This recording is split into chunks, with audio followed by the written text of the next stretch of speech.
everyone. Welcome back to the Bucket Think Tank for the Life of Scrooge Part 6, The Terror of the Transvaal. So, when it comes to how we grow, there's always going to be moments where we meet people who shape how we view things. There's Yugimoto meeting Seto Kaiba for the first time, Ash Ketchum meeting Gary, Paul, and the assortment of other unimportant to important rivals. House meeting Tritter, Alexander Hamilton meeting Aaron Burr.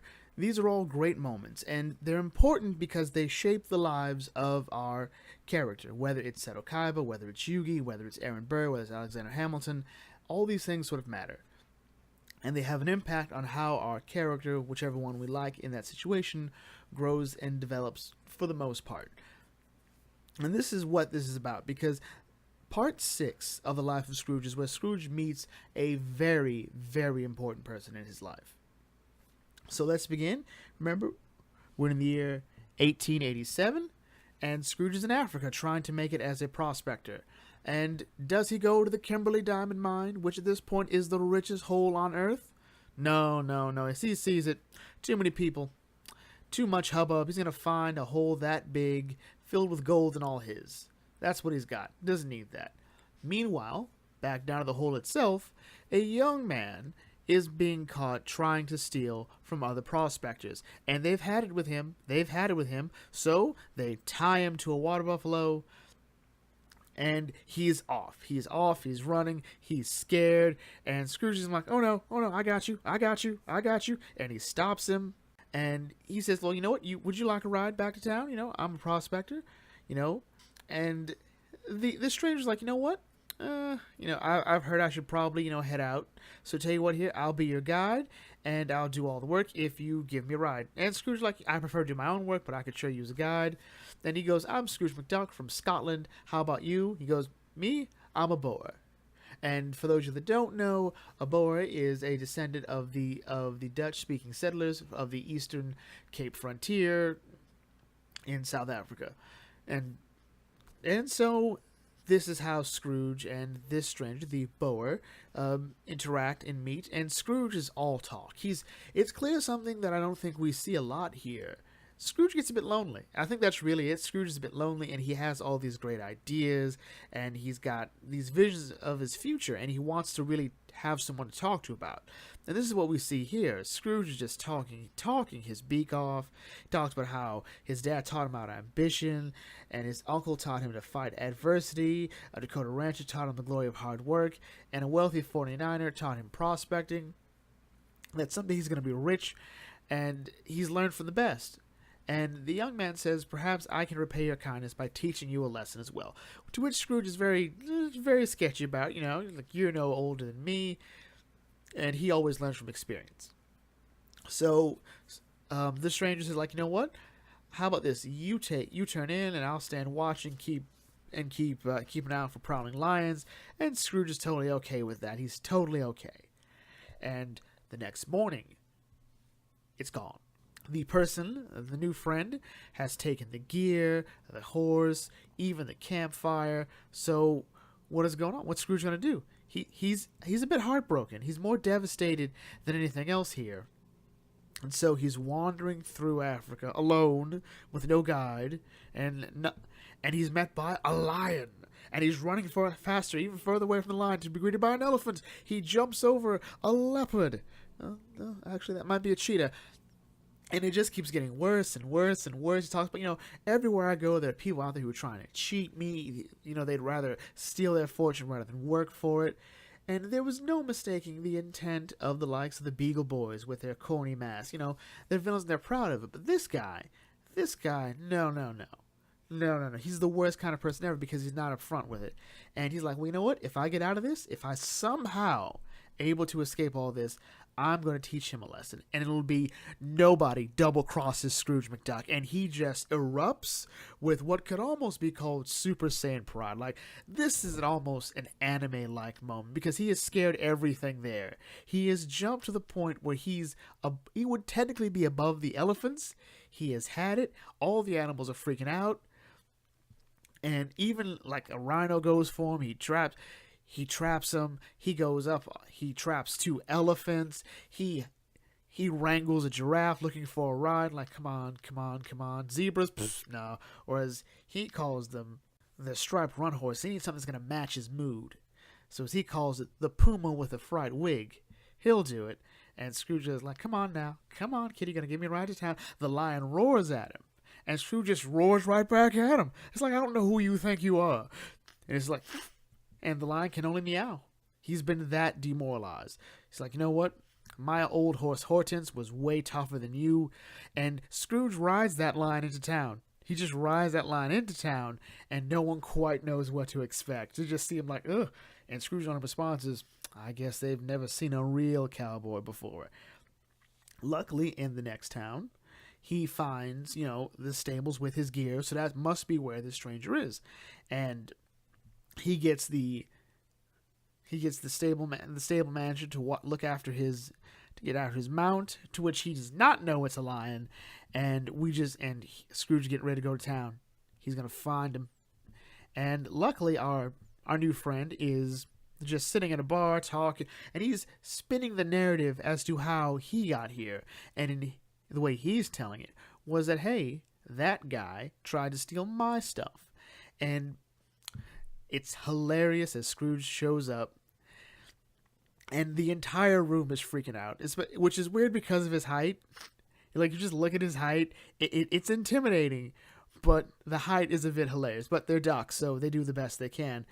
And the young man tries to, get his talk out of, I'm so glad you're all right. I was abducted by a band of Zulu warriors with big, nasty spears. I swear it. And that's something he says a lot. I swear it.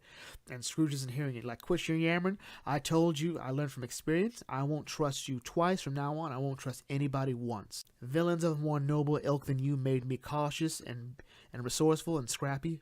But you just made me mean. And he tries to get out. He tries to get away from Scrooge. Scrooge isn't having it. Scrooge is just walking. And he talks about how other towns used to deal with people like you. They used to be horsewhipped and whatnot.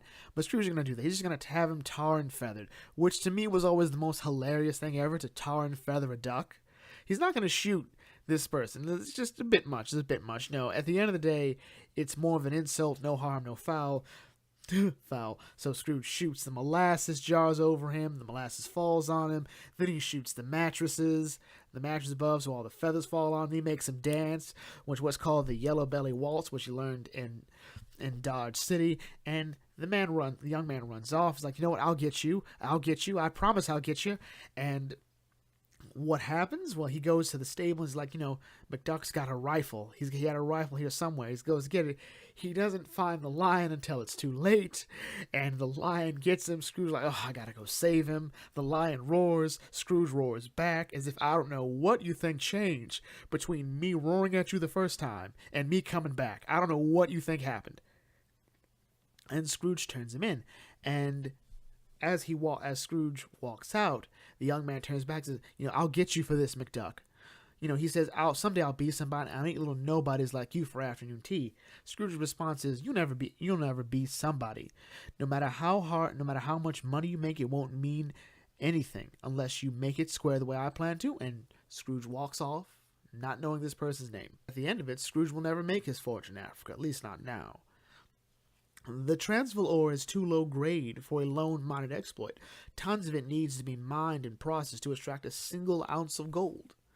Only those who have made it primarily in the Kimberly Diamond Mine, who have the money and by default the resources, will be able to hire the people and the tech needed to make it big as a prospect in Africa. So Scrooge has to leave. He has to leave knowing full well he hasn't really accomplished much. Once again, he's missed out. And so he still hasn't given up. He feels he's destined to become a great man, and like other great men, he had already started acquiring his share of enemies on the path to destiny. The Whiskervilles of Scotland, the Beagle Boys of the Mississippi, the McVipers of the Wild West, and one particularly nasty Afrikaner named Flintheart Glumgold. That's right, ladies and gentlemen, this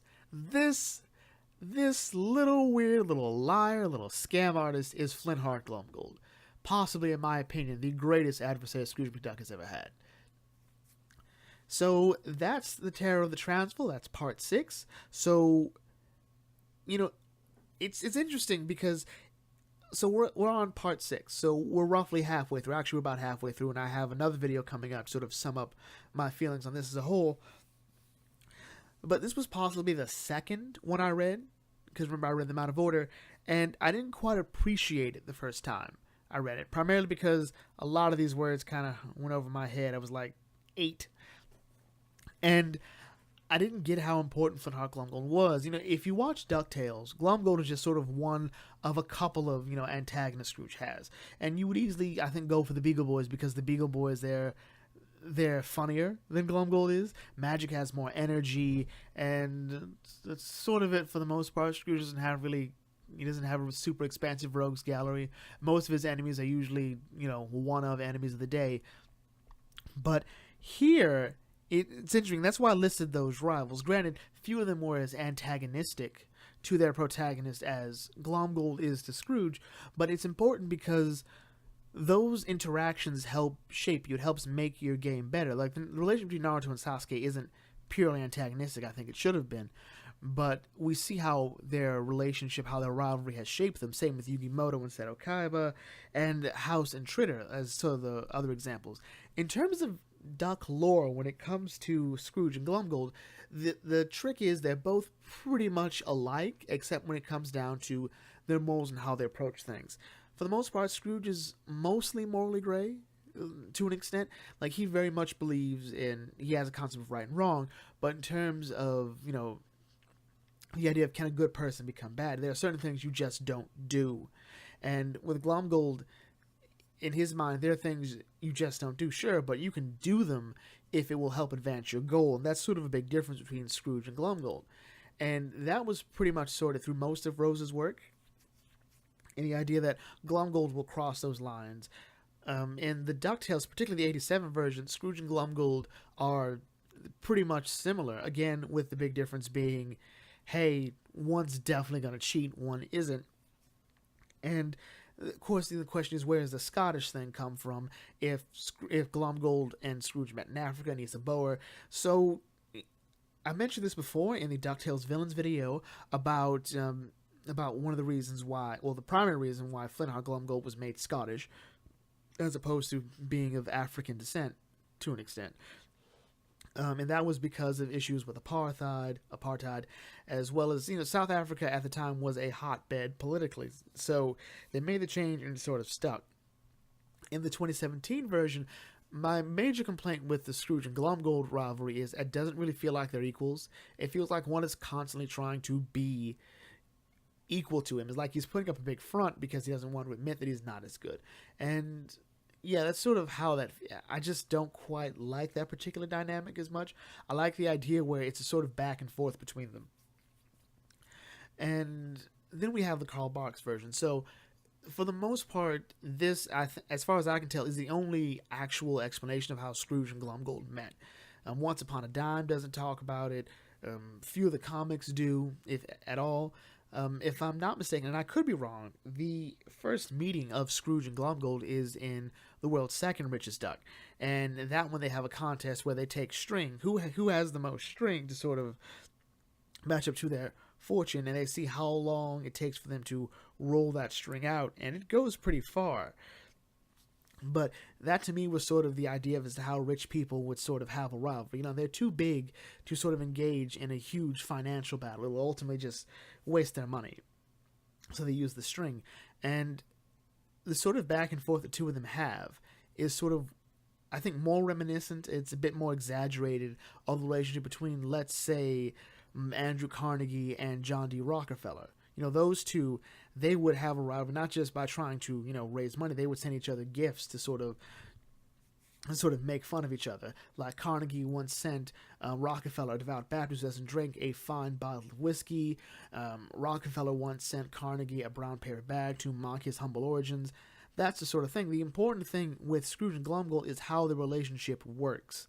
And this is how it began. And it's interesting because Scrooge has no idea who he is.